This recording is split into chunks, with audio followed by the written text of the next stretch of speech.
What's up, Internet? Welcome back.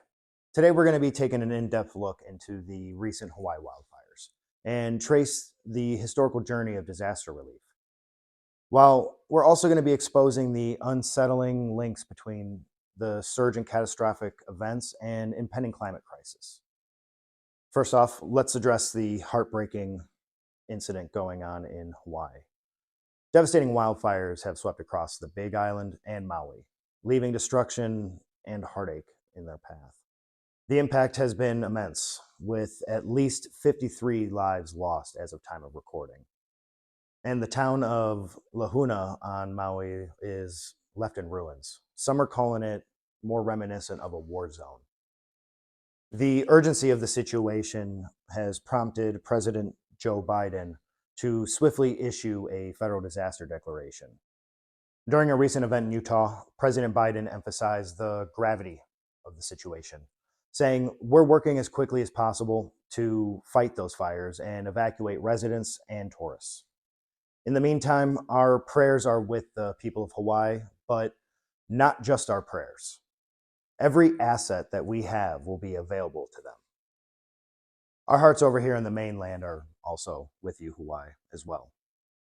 Assistance from the declaration can include grants for temporary housing and home repairs, low-cost loans covering uninsured property losses, and other programs that help with recovery. This aid is crucial in getting assistance to those who desperately need it.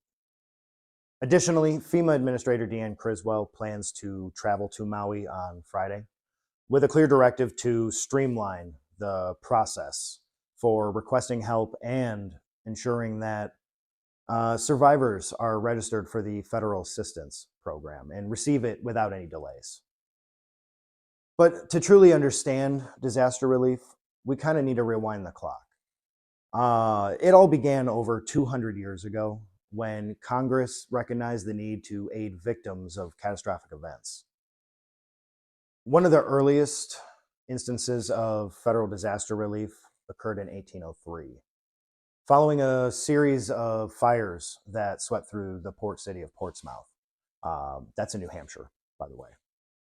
The Congressional Act of 1803 not only provided relief for some of the Portsmouth merchants, but it also marked the first step in the journey for the United States towards a coordinated approach to disaster response at the national level.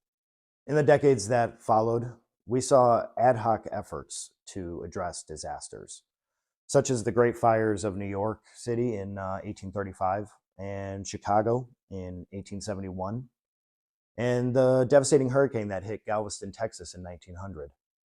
The catastrophic earthquake that rocked San Francisco in 1906, there's a lot of them, honestly.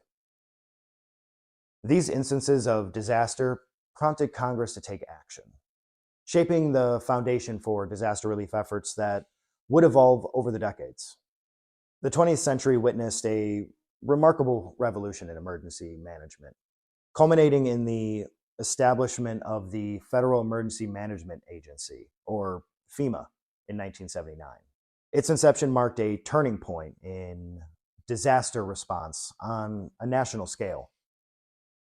During the 1950s, emergency management focused on more civil defense activities in preparation for potential nuclear war.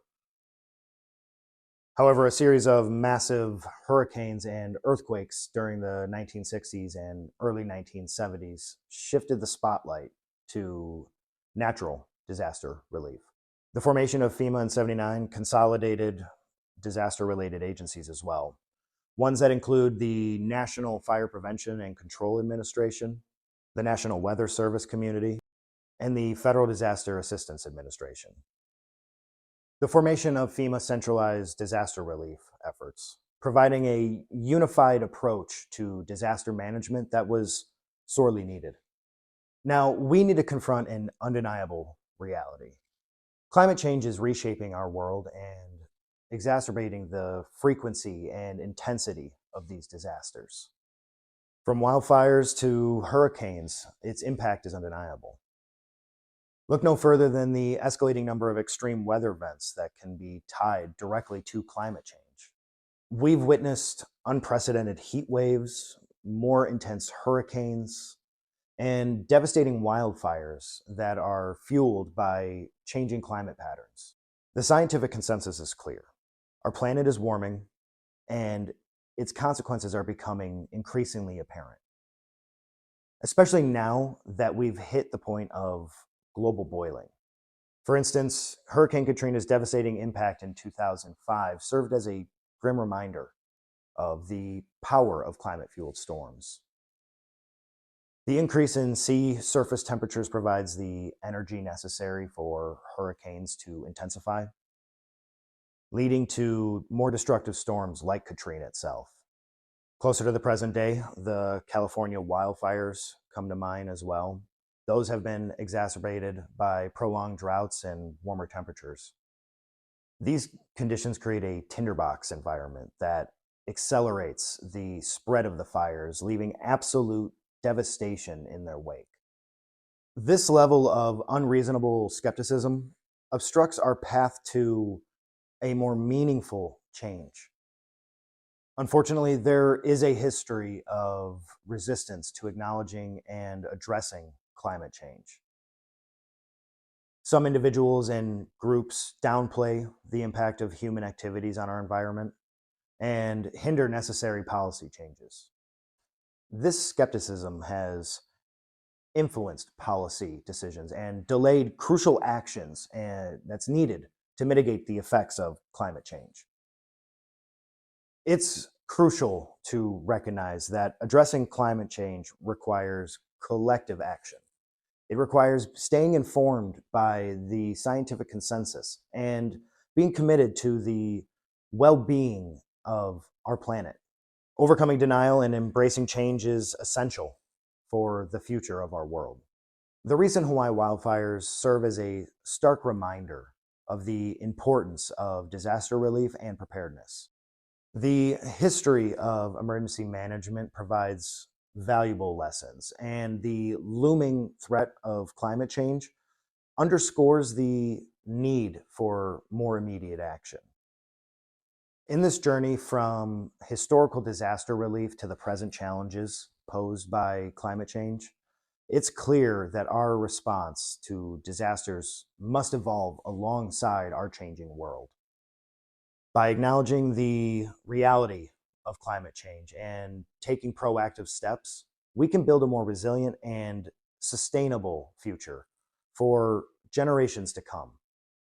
Okay, so if you're in need of assistance, check out the description below for contacts to FEMA and the Government Disaster Relief website. So what do you think? Let me know down in the comments below. I'd love to hear your thoughts. And don't forget to like, subscribe, and hit that bell for notifications to stay up to date on when we post new videos. And remember, knowledge is a weapon. Use it.